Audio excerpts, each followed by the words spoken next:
Alors, dans cette seconde vidéo, je vais vous parler des modèles standards, des particules et de la cosmologie. La physique a toujours eu pour ambition d'expliquer la diversité du réel par une unité sous-jacente. Une seule loi explique la chute des pommes et le mouvement de la Lune, une autre explique en même temps l'électricité et le magnétisme. À force de regrouper ainsi des phénomènes variés dans des descriptions uniques, les physiciens sont parvenus à décrire tous les phénomènes naturels connus à l'aide de seulement 4 forces, qu'on appelle les interactions fondamentales. La gravitation explique la pesanteur, la chute des corps, mais aussi les marées, les trajectoires de la Lune, des planètes, des étoiles et des galaxies, jusqu'à l'expansion de l'univers. Elle est décrite avec une remarquable efficacité par la théorie de la relativité générale d'Einstein. L'interaction électromagnétique regroupe tous les phénomènes électriques, magnétiques et lumineux, les réactions chimiques ou la biologie. En fait, la quasi-totalité des phénomènes de la vie courante en dehors de la pesanteur. Elle est classiquement décrite par la théorie électromagnétique de Maxwell. Alors après la résolution de nombreux problèmes techniques, une théorie plus complète, qui a été à la fois relativiste et quantique, a vu le jour et porte le nom d'électrodynamique quantique. L'interaction nucléaire forte assure la cohésion des noyaux atomiques, donc l'existence même de la matière que nous connaissons et qui nous constitue. Elle est décrite par la théorie de la chromodynamique quantique. Enfin, l'interaction nucléaire faible provoque la désintégration radioactive des particules subatomiques et permet notamment la fusion thermonucléaire au sein des étoiles. Elle est décrite par la théorie électrofaible. Alors, ces deux dernières interactions n'ont été mises en évidence qu'au milieu du XXe siècle, quand la structure des noyaux atomiques a commencé à être comprise. Elles sont donc qualifiées de nucléaires, car elles ne s'exercent qu'à l'échelle des noyaux atomiques. Elles sont donc à très courte portée. En revanche, l'interaction gravitationnelle, dont l'influence est infime à l'échelle microscopique, et l'interaction électromagnétique sont, elles, de portée infinie, leur intensité diminuant avec le carré de la distance. Alors, 4 interactions pour expliquer tous les phénomènes physiques, c'est peu, mais c'est encore trop pour les théoriciens en quête d'unité. Ils aimeraient bien réduire ce chiffre. Se pourrait-il que les 4 interactions fondamentales soient des aspects ou des niveaux différents d'une même réalité qu'on pourrait caractériser à un niveau plus profond, c'est-à-dire exprimé par une seule interaction, décrite par une théorie unitaire, dite encore théorie de tout. En attendant, cet objectif peut être inaccessible. Des unifications partielles ont été obtenues dans le cadre du modèle des particules dit standard. Alors, on utilise généralement l'expression modèle standard pour désigner un modèle scientifique suffisamment cohérent et stable pour faire l'objet d'un consensus chez les spécialistes du domaine. Alors, l'adjectif cohérent va de soi, dans la mesure où un modèle scientifique consensuel ne peut contenir des incohérences, qu'elles soient d'ordre théorique, c'est-à-dire les mathématiques sous-jacentes ne doivent pas être inconsistantes et les lois de base de la physique connues, comme la causalité ou la conservation de l'énergie, ne doivent pas être violées, ou alors d'ordre expérimental, c'est-à-dire un modèle contredit de façon indiscutable par des expériences ou des observations ne peut évidemment faire office d'un modèle standard. Alors quant au terme stable, il signifie que le modèle doit être établi sur des bases suffisamment solides pour que l'on puisse s'appuyer dessus afin d'interpréter l'ensemble des phénomènes relevant du domaine. Alors le modèle standard de la physique des particules, qui décrit les particules élémentaires et leurs interactions, et le modèle standard de la cosmologie, qui décrit la structure de l'univers observable et les grandes étapes de son évolution, bien répondent parfaitement à ces critères. Alors cela ne garantit aucunement leur pérennité, comme tout paradigme, ils sont condamnés à changer dans le temps en fonction de l'évolution de nos connaissances. Il est donc sain et légitime de s'interroger sur les au-delà de ces modèles standards. Alors commençons tout de même avec le modèle standard des particules. Donc c'est la théorie actuelle qui permet d'expliquer tous les phénomènes observables à l'échelle des particules, sans traiter toutefois l'interaction gravitationnelle. Donc à la fois quantique et relativiste, le modèle standard des particules contient 2 interactions distinctes, l'interaction forte, décrite par la chromodynamique quantique, et l'interaction électrofaible, qui est en fait une unification de l'interaction faible et de l'électromagnétisme. Donc ces diverses interactions sont toutes expliquées par l'échange de ce qu'on appelle des bosons de jauge entre des particules élémentaires, que l'on appelle des fermions. Alors, le modèle standard inclut en outre le fameux boson de Brout-Engler X, en abrégé BEH parfois, qui est associé en fait à un nouveau champ de force qui n'aurait existé que dans l'univers très primordial, qu'on appelle le champ de Higgs, et qui est une forme en fait de l'énergie du vide quantique. Alors on lit couramment que c'est le boson BEH qui, dans les tout premiers temps de l'univers, a permis de donner une masse aux autres particules, à l'exception du photon qui n'en a pas. Alors en réalité, en fait, les particules, qui étaient initialement toutes sans masse, auraient plus ou moins interagi avec le champ de Higgs, et en fait c'est cette interaction qui leur aurait donné l'inertie que nous confondons avec la masse. Donc en un certain sens, la masse des particules ne vient pas d'elle-même, mais d'une sorte de frottement avec le vide. Alors, les particules élémentaires du modèle standard sont au nombre de 25. Il y a 12 bosons, qui sont donc, je rappelle, les vecteurs des différentes interactions. Donc il y a le photon, qui transmet l'interaction électromagnétique, il y a 8 gluons, qui transmettent l'interaction forte, et il y a 3 bosons, qu'on appelle W-, W+, et Z0, qui transmettent l'interaction électrofaible. Ensuite, il y a 12 fermions, qui sont les particules de matière, je rappelle, soumises aux interactions. Et on les sépare en deux catégories. D'un côté, 6 quarks avec leurs antiquarks, qui forment donc toutes les particules composites, comme le proton, le neutron, etc., et 6 leptons, dont l'électron et le neutrino, et leurs antileptons associés. Et on rajoute à ça un boson BEH, celui justement qui donne de masse aux fermions élémentaires et aux bosons W et Z. Alors maintenant, au-delà du modèle standard. Donc, le modèle lui-même, établi dans les années 1990, marche merveilleusement bien. Mais il ne représente pas la théorie ultime de la physique, la raison principale étant notamment l'absence de la gravitation dans la théorie. Mais même si on s'en tient aux 3 autres interactions fondamentales, eh bien, le modèle standard est incapable en fait, d'expliquer les rapports de masse entre les différentes particules. C'est un problème qu'on appelle le problème de la hiérarchie. Il prédit aussi une masse nulle des neutrinos, alors que celle-ci ne l'est pas dans la réalité, comme on l'a mesuré. Il ne rend pas non plus compte de la constitution de la matière noire non atomique qui semble bel et bien exister dans l'univers, ni de la nature de l'énergie sombre qui en accélère l'expansion. Enfin, il n'unifie pas vraiment les interactions électromagnétiques faibles et fortes en une seule interaction que l'on pourrait appeler électronucléaire.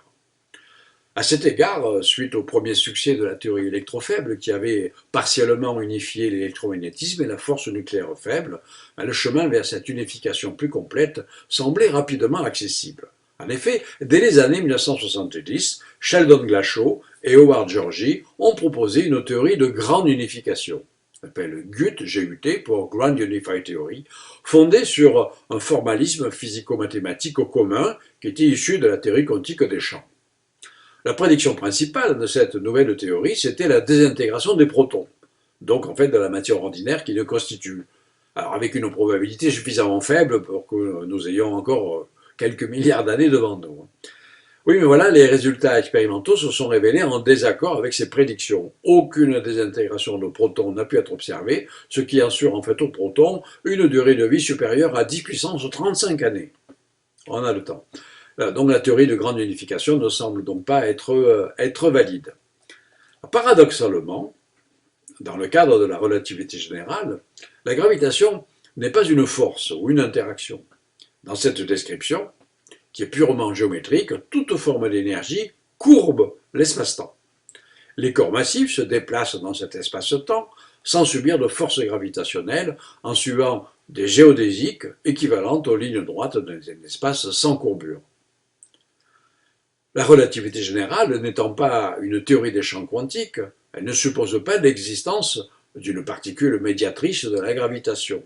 Mais comme nombre de physiciens sont persuadés que la gravitation est une interaction fondamentale et qu'elle aura bien un jour sa théorie quantique, ils ont appelé graviton la particule responsable de la gravitation, si elle existe, et imaginé des expériences qui permettraient de la découvrir. Aucune n'y est pour l'instant parvenue.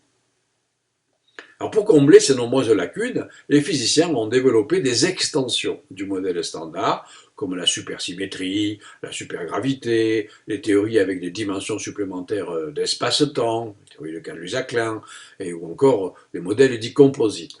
Bien, 2 générations de chercheurs ont consacré leur vie à explorer ces diverses possibilités, mais à ce jour, force est de reconnaître qu'aucune des nouvelles particules prédites par ces extensions n'a été observée, ni de matière naturelle, en provenance du cosmos, ni de manière artificielle lors d'expériences effectuées au LHC, c'est-à-dire le plus grand accélérateur de particules du monde. Alors passons maintenant au modèle standard de la cosmologie. Alors ce modèle, dit lambda CDM, construit autour de l'idée centrale du Big Bang, a connu de nombreux ajustements au cours de ces dernières décennies. Mais s'accordant avec succès aux nouvelles contraintes observationnelles, il reste tout de même certaines zones d'ombre que le modèle ne parvient pas à mettre en lumière et qui sont la source vraiment d'intenses débats dans la communauté scientifique. C'est la raison pour laquelle le modèle a des détracteurs. Cependant, aucun de ces détracteurs n'est aujourd'hui en mesure d'apporter un modèle scientifique alternatif aussi satisfaisant qui expliquerait l'ensemble des observations réalisées depuis un siècle. Alors pour mieux comprendre les limites du modèle standard, voyons comment, en fait, de façon générale, se construit un modèle cosmologique. Alors l'objet physique étudié, qui est l'univers, a la particularité d'être unique et non pas reproductible. Donc contrairement à de nombreux autres phénomènes physiques, cela empêche toute comparaison et toute démarche expérimentale de nature statistique. Alors nous sommes en plus des observateurs situés à l'intérieur de l'objet que nous voulons étudier, que ce soit en matière de position spatiale ou bien d'instant d'observation. Donc la vision que nous pouvons avoir de l'univers est de ce fait très particulière et limitée à sa portion observable. Alors il en résulte au moins 2 postulats de base. Le premier, c'est que tout modèle cosmologique standard se doit de proposer une solution scientifique permettant de rendre compte de l'ensemble des observations effectuées. Une telle solution peut très bien ne pas être unique et rien ne permet au demeurant d'en prouver l'éventuelle unicité. Le second postulat, c'est que les lois de la physique que l'on observe localement, sur Terre, dans les laboratoires ou dans l'environnement proche du système solaire, sont valables en tout autre point de l'univers et à tout autre instant de son histoire. Alors cette hypothèse n'est pas triviale et surtout, elle n'est pas démontrée. Mais sans même changer les lois, différents paramètres peuvent néanmoins évoluer et changer. Alors ainsi, de nombreuses expériences ont été menées pour mesurer l'ordre de grandeur d'une éventuelle variation au cours du temps, de par exemple la constante de la gravitation universelle ou bien la vitesse de la lumière dans le vide. Alors plusieurs approches théoriques, comme la théorie des cordes, tiennent compte de possibles variations des constantes fondamentales sur de grandes échelles de temps, mais elles sont très fortement contraintes par les observations, lesquelles vraiment ne montrent aucune variation mesurable sur l'ensemble de l'évolution cosmique. Alors, outre ces 2 postulats de départ, le modèle standard de la cosmologie s'est construit autour de 4 hypothèses principales. La première, c'est la validité de la théorie de la relativité générale qui donne une explication cohérente aux phénomènes gravitationnels que l'on observe et dont les prédictions sont en accord extraordinaire avec toutes les mesures effectuées. Toutefois, il existe de nombreuses théories alternatives de la gravitation qui, bien que profondément différentes de la relativité générale, aboutissent aux mêmes prédictions, mais diffèrent lorsqu'il s'agit de décrire, par exemple, les tout débuts de l'univers. Car en fait, le problème, il est là. Le modèle standard de la cosmologie met en jeu 2 théories au fondement incompatibles. La relativité générale, pour la géométrie à grande échelle de l'espace-temps, et la physique quantique, pour le comportement microscopique de son contenu matériel et énergétique. Alors c'est vraiment un affrontement direct entre une physique du continu, dans laquelle l'espace-temps est conçu comme une variété lisse, et une physique du discontinu, où l'espace-temps aurait une structure que l'on pourrait qualifier de granulaire, voire même impossible à décrire, en dessous d'une certaine longueur qu'on appelle la longueur de Planck, environ 10 puissance au moins 33 cm, et qui représenterait en quelque sorte la taille des plus petits grains décrits par nos théories physiques. Alors le problème devient insurmontable lorsqu'on se rapproche du supposé instant zéro de l'univers, c'est-à-dire le Big Bang, car aucune des deux théories ne suffit à décrire le comportement de l'univers dans son voisinage. Leurs domaines respectifs de validité sont tout simplement dépassés et le physicien a besoin d'autres outils pour comprendre ce qui s'est vraiment passé lors du Big Bang, ou même si le Big Bang a réellement existé.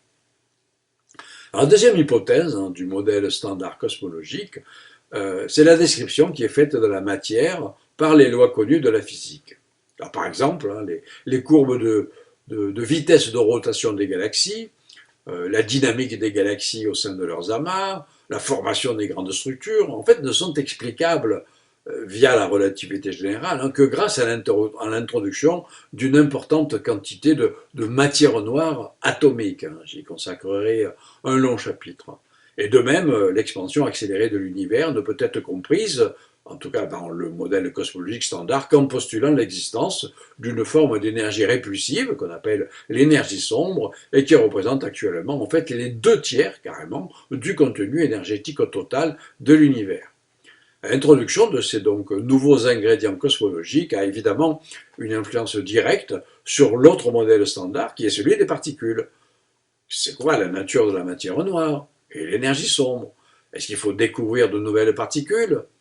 Donc ces questions soulignent vraiment le lien profond qui existe entre la physique de l'infiniment grand et de l'infiniment petit. Il faudrait me dire du très grand et du très petit, car je le répète, rien n'est censé être infini en physique.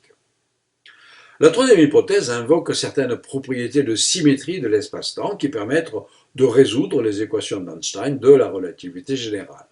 Donc, elle reflète ce qu'on appelle l'isotropie, c'est-à-dire l'absence de direction privilégiée, qui est bel et bien observée dans le rayonnement de fond cosmologique ou encore dans la distribution des galaxies aux très grandes échelles. Et cette symétrie se traduit par une réduction radicale du nombre de possibilités pour déterminer la métrique de l'univers. En fait, l'isotropie n'en offre que deux possibilités. Soit notre univers est à symétrie sphérique, et donc nous sommes situés près de son centre, soit il est isotrope en chacun de ses points, ce que l'on traduit par le fait que l'univers est spatialement homogène, en plus d'être isotrope. C'est cette seconde possibilité qui constitue ce qu'on appelle le principe cosmologique. Donc à défaut de pouvoir trancher via des observations, c'est cette deuxième hypothèse qui est retenue comme postulat du modèle standard, supposant qu'il n'y a aucune raison pour que les observateurs que nous sommes occupions une place privilégiée dans l'univers, certainement pas au centre. Cela a donc conduit à une solution mathématique exacte des équations d'Einstein, qu'on appelle la métrique de Friedmann-Lemaitre, du nom donc de ses premiers découvreurs dans les années 1920. Et donc cette solution nous dit que localement, les tranches d'espace sont homogènes et isotropes, et que leur géométrie ne peut être que de trois types différents, à savoir sphérique, donc avec une courbure positive, euclidienne, avec une courbure nulle, ou hyperbolique, avec une courbure négative. Enfin, la quatrième hypothèse concerne la structure globale de l'univers qui ne peut être déduite de la géométrie localement observée. Alors, par exemple, un cylindre, ça a la même métrique ou la même géométrie locale qu'un plan, mais sa topologie, c'est-à-dire sa forme globale, est très différente. Alors, j'ai consacré plus de 20 années de recherche à ce passionnant domaine de recherche, que j'ai baptisé d'ailleurs en 1995 la topologie cosmique. Le problème, c'est qu'il est très difficile, voire impossible, de déterminer, grâce à des observations, la forme de l'univers, surtout lorsque celui-ci a une taille qui dépasse le rayon de sa partie observable. Donc, en conclusion, Le modèle standard de la cosmologie permet d'expliquer de façon relativement simple et économique l'ensemble des observations dont on dispose actuellement sur l'univers à grande échelle, depuis la dynamique des galaxies jusqu'à la formation des grandes structures, en passant par l'expansion de l'espace, l'abondance relative des différents atomes, l'isotropie du rayonnement de fond cosmologique. Alors, aucun modèle n'étant parfait, il souffre néanmoins de certaines zones d'ombre qu'il est souhaitable d'éclaircir. Donc parmi elles, je l'ai dit, la nature de la matière noire non atomique, c'est vraiment un point crucial. L'introduction d'une énergie sombre qui domine complètement le contenu énergétique de l'univers est un autre point crucial. Alors le modèle souffre également d'incertitudes concernant l'éventuel processus d'inflation que l'univers aurait pu connaître à ses tout débuts, j'y consacrerai un chapitre, et le lien entre les fluctuations quantiques primordiales et la naissance des premiers objets de taille astronomique. Donc, je répète, je consacrerai évidemment des chapitres critiques à chacun de ces trois points majeurs, la matière noire, l'énergie sombre et les modèles d'inflation. Alors, je noterai d'ailleurs que la désignation même du modèle standard cosmologique, lambda CDM, qui, je le rappelle, a valu le prix Nobel de physique 2019 à l'un de ses initiateurs, qui s'appelle James Peeble, en souligne finalement, paradoxalement, les problèmes potentiels. En effet, le terme lambda, dans lambda CDM, c'est le symbole traditionnel que l'on attribue à la constante cosmologique, dont on ne sait pas de façon certaine si elle doit être identifiée à l'énergie sombre, qui accélère l'expansion de l'univers. Le symbole DM, pour dark matter, rappelle que pour rendre compte des mouvements et de la formation des grandes structures astronomiques, eh bien, il faut introduire une forme de matière noire de nature inconnue. Et enfin, la lettre C, dans lambda CDM, pour cold, précise que celle-ci, en fait, cette matière noire, pourrait être froide, c'est-à-dire animée de faible vitesse par rapport à la vitesse de la lumière. Là, plus près encore de l'instant même du Big Bang, le problème est celui de la physique dans son ensemble, car il concerne les propriétés de la matière à des échelles de distance et d'énergie qui vont bien au-delà des domaines de validité des deux piliers principaux du modèle cosmologique standard, c'est-à-dire la relativité générale et la mécanique quantique. Et il est alors nécessaire de faire appel à une théorie plus générale qui engloberait ces deux théories, tout comme il y a un siècle, la théorie de la gravitation universelle de Newton avait été absorbée par celle d'Einstein. Alors, beaucoup de physiciens croient qu'il faut impérativement une théorie de la gravitation quantique pour résoudre les questions relatives à la matière noire et à l'énergie sombre et justifient leur recherche avec cet argument. Il faut toujours justifier les recherches que l'on fait, c'est normal. Et pourtant, comme je l'expliquerai en détail plus tard dans ce livre, peut-être dans des vidéos, la constante cosmologique, qui est déjà présente dans la relativité générale classique, elle rend parfaitement compte de l'énergie sombre. Tandis que la matière noire non atomique, elle peut s'expliquer par une certaine espèce de neutrino, qu'on appelle une neutrino stérile. Alors, si ces ingrédients cosmologiques font intervenir une physique au-delà du modèle standard des particules, ils ne nécessitent pas forcément de quantifier la gravité. Alors, de fait, la seule justification impérieuse, pour moi, en fait, d'une théorie de la gravitation quantique, outre le fait d'unifier les deux piliers de la physique actuelle, le rêve d'unification, en fait, c'est l'élimination des singularités. Mais là encore, en fait, on peut éventuellement s'en passer avec ce qu'on appelle les cosmologies à rebond, dont je parlerai dans un chapitre ultérieur. Alors un mot pour finir ce chapitre sur ce qu'on appelle les unités de Planck. Alors l'échelle des phénomènes physiques connus est contrôlée en fait par trois constantes fondamentales. Il y a la vitesse de la lumière dans le vide, petit c, qui fixe l'échelle où les effets relativistes sont prépondérants. Il y a la constante de Newton, G, qui mesure l'intensité des effets gravitationnels. Et il y a la constante de Planck, dite réduite, H bar, qui caractérise l'échelle des effets quantiques. Eh bien, dès 1899, le physicien allemand Max Planck faisait remarquer que ces constantes pouvaient être combinées de trois manières différentes pour donner des unités fondamentales de longueur, de temps et de masse. La longueur de Planck, qui est de l'ordre de 10 puissance moins 35 mètres, c'est une sorte donc de longueur d'onde minimale, une sorte de quantum d'espace. Le temps de Planck, qui est de l'ordre de 5-10 puissance moins 44 secondes, très petit, c'est le temps mis par la lumière pour parcourir la longueur de Planck. C'est une sorte de quantum de temps. La masse de Planck, elle, qui est de l'ordre de 10 puissance moins 8 kg, alors vous remarquerez, ce n'est pas un quantum de masse en fait, hein. Et elle paraît relativement grande, puisqu'elle vaut à peu près la masse d'un acarien, c'est énorme par rapport évidemment à la masse d'une particule élémentaire, mais elle est bien à l'échelle des deux ordres de grandeur, parce qu'elle représente en fait la masse d'un trou noir, dont le rayon serait la longueur de Planck, et le temps d'évaporation quantique serait le temps de Planck. Alors la beauté des unités de Planck en général, et de la longueur de Planck en particulier, c'est qu'en les adoptant comme référence, eh bien, peu importe les unités choisies pour effectuer des mesures. Alors que l'on soit français, chinois, américain, martien, etc., ben, chacun se mettra d'accord sur la même longueur ou le même temps. D'ailleurs, à propos de ces unités, Planck lui-même avait écrit dans son article qu'il avait adressé à l'Académie des sciences de Prusse: elles garderont nécessairement leur sens pour tous les temps et toutes les civilisations, même les non-humaines et les extraterrestres, et on peut donc les désigner comme les unités naturelles. Alors pour finir, quel sens profond peut-on donner à ces quantités? Eh bien ce sont les grandeurs auxquelles les effets gravitationnels, quantiques et relativistes deviennent simultanément d'intensité comparable.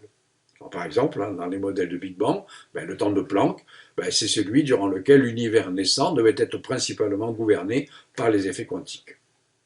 Et cela suggère que la description correcte de l'espace-temps et de la matière dans l'univers très primordial, et de façon analogue d'ailleurs au sein des trous noirs, requiert une théorie qui combine la gravitation relativiste et les mécaniques quantiques, et c'est bien l'objet donc de mon livre L'écume de l'espace-temps.